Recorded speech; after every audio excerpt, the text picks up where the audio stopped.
بسم اللہ الرحمن الرحیم۔ شروع اللہ کے نام سے جو بڑا مہربان اور نہایت رحم کرنے والا ہے۔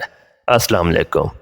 آسمان سے اتارا گیا ایک لذیذ اور معجزاتی غذا، یہ کھانا بنی اسرائیل پر کب اور کیوں نازل کی گئی تھی؟ یہ کھانا جنت سے آیا تھا یا زمین میں پیدا ہوا تھا؟ بنی اسرائیل نے ایسی کیا نافرمانی کی تھی کہ اس کا اثر آج تک ہر کھانے میں موجود ہے؟ پیارے دوستو، جب اللہ تبارک و تعالیٰ نے بنی اسرائیل کو مصر سے نکالا اور فرعون سے نجات دے دی تو بنی اسرائیل نے حضرت موسیٰ علیہ السلام کی رہنمائی میں بحر احمر کو پار کیا اور فرعون اپنے لشکر سمیت سمندر میں غرق ہو گیا۔ جب حضرت موسیٰ علیہ السلام کو کچھ اطمینان نصیب ہو گیا تو اللہ تبارک و تعالیٰ کا حکم ہوا، آپ بنی اسرائیل کے اس لشکر کو لے کر ارض مقدس یعنی شام میں داخل ہو جائیں، جس سرزمین کا وعدہ بنی اسرائیل سے لیا گیا تھا اور جو انہیں عطا کی جانے والی تھی۔ لیکن اس وقت ارض مقدس پر قوم عمالقہ کا قبضہ تھا، جو بدترین کفار تھے اور بہت طاقتور جنگجو اور ظالم لوگ تھے۔ حضرت موسیٰ علیہ السلام بنی اسرائیل کو ہمراہ لے کر عمالقہ سے جنگ کے لیے روانہ ہوئے، جن کی تعداد 6 لاکھ تھی۔ لیکن جب یہ لوگ ارض مقدس کے نزدیک پہنچے تو ان کے دل میں خوف طاری ہو گیا اور بزدلی پیدا ہوئی۔ ان لوگوں نے حضرت موسیٰ علیہ السلام سے کہا، اس شہر میں جبارین ہیں جو بہت زور آور اور زبردست ہیں، جب تک یہ لوگ اس شہر میں رہیں گے ہم ہرگز وہاں داخل نہ ہوں گے۔ یہاں تک کہ بنی اسرائیل نے حضرت موسیٰ علیہ السلام سے یہ کہہ دیا کہ آپ اور آپ کا خدا جا کر اس زبردست قوم سے جنگ کریں، ہم تو یہیں بیٹھے رہیں گے۔ ان کے اس رویے سے حضرت موسیٰ علیہ السلام کو بہت صدمہ ہوا، لہٰذا اللہ تبارک و تعالیٰ نے انہیں یہ سزا دی کہ جس وادی میں انہوں نے پڑاؤ ڈالا تھا وہاں 40 سال تک وہ بھٹکتے رہے مگر اس میدان سے باہر نہ نکل سکے۔ اس میدان کا نام میدان طیہ تھا، جو 27 میل کے رقبے پر مشتمل تھا۔ روایت میں ہے کہ بنی اسرائیل کے لوگ سامان اٹھا کر سارا دن چلنے کے بعد رات ایک جگہ پہنچتے اور جب صبح ہوتی تو وہ وہیں موجود ہوتے جہاں سے وہ چلے تھے۔ لہٰذا اب بنی اسرائیل اس میدان میں پھنس چکے تھے اور ایک ہفتے میں سب کا سامان ختم ہو گیا تو ساری کی ساری قوم توبہ استغفار کرنے لگی اور معافیہ مانگنے لگی۔ میدان طیہ میں ہونے والی اس سخت امتحان اور مشکلات کو دیکھ کر حضرت موسیٰ علیہ السلام کو اپنی قوم پر رحم آیا۔ آپ نے اللہ تبارک و تعالیٰ کی بارگاہ میں ان کے لیے دعا کی، لہٰذا اللہ تبارک و تعالیٰ نے بنی اسرائیل کے لیے اس میدان میں بے شمار نعمتیں نازل فرمائیں۔ جب بنی اسرائیل کو پیاس کی شدت محسوس ہوئی تو حضرت موسیٰ علیہ السلام نے اللہ کے حکم سے اپنا عصا ایک چٹان پہ مارا تو اس چٹان سے بنی اسرائیل کے 12 قبیلوں کے لیے 12 چشمے جاری ہو گئے۔ کیونکہ یہ وادی وسیع میدان پر پھیلی ہوئی تھی اور اسے چھپانے کی کوئی جگہ نہ تھی، پورا دن سورج کی دھوپ اور تپش سے بنی اسرائیل بدحال ہو جاتے تھے۔ لہٰذا دھوپ سے بچاؤ کے لیے ایک بہت بڑا سفید بادل سارا دن بنی اسرائیل کے لوگوں کے لیے سایہ کرتا تھا۔ اس کے علاوہ رات میں میدان کے بیچوں بیچ ایک چمکدار ستون اترتا تھا جس کی روشنی میں وہ لوگ کام کرتے تھے۔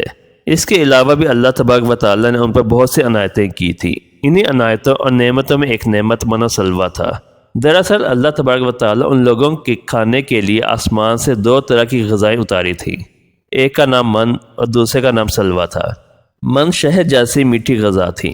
انجیل کی کتاب خروج میں لکھا ہے، جب وہ شبنم سوکھ گئی تو انہوں نے دیکھا کہ میدان میں چھوٹی چھوٹی گول چیزیں پڑی ہیں جیسے کہ بالے کے دانے ہوتے ہیں۔ بنی اسرائیل اسے دیکھ کر کہنے لگے، من یعنی کہ یہ کیا ہے؟ تب موسیٰ علیہ السلام نے ان سے کہا، یہ وہی غذا ہے جو خداوند کریم نے تمہیں کھانے کو دی ہے، اور اس نے تجھ کو پہلے آزمائش میں ڈالا اور تجھے بھوکا رکھا، پھر وہ من جو تو اور تیرے باپ دادا بھی نہ جانتے تھے تجھ کو کھلایا، تاکہ تجھ کو سکھائے کہ انسان صرف روٹی پر ہی زندہ نہیں رہتا۔